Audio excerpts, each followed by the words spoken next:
Social media రూపంలో వస్తున్నారు. లేని అవాకులు చవాకులకు మంత్రముల మీద ఈరోజు ప్రచారాలు చేస్తున్నారు, ప్రత్యక్షంగా పరోక్షంగా. ఈనాడు టెండర్ల గురించి కొన్ని పత్రికలు రాస్తున్నాయి. సింగరేణిలో కొంత కుంభకోణం జరిగింది, బొగ్గంత మాయమైందని.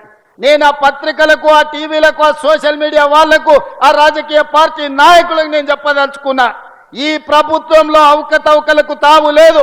అనవసరమైన ప్రచారాన్ని, తప్పుడు ప్రచారాన్ని కల్పించడం ద్వారా అపోహలు కల్పించి మళ్ళీ శుక్రాచార్యుడు, మారీచుడు, సుబాహుడు బలపడడానికి మీరు ప్రత్యక్షంగానో పరోక్షంగానో సహకారం చేస్తున్నారు.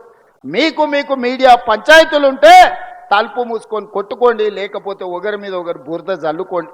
అందులో మమ్మల్ని లాగి ఆంబోతులు కొట్లాడితేనంట లేగదూడల కాళ్ళు ఇరిగినాయంట. ఇద్దరు మీడియా యజమానులు కొట్లాడుకుంటే మీరు కొట్లాడుకోండి, కానీ మా మంత్రులని బదనాం చేసే కార్యక్రమాన్ని మీరు తీసుకోకండి.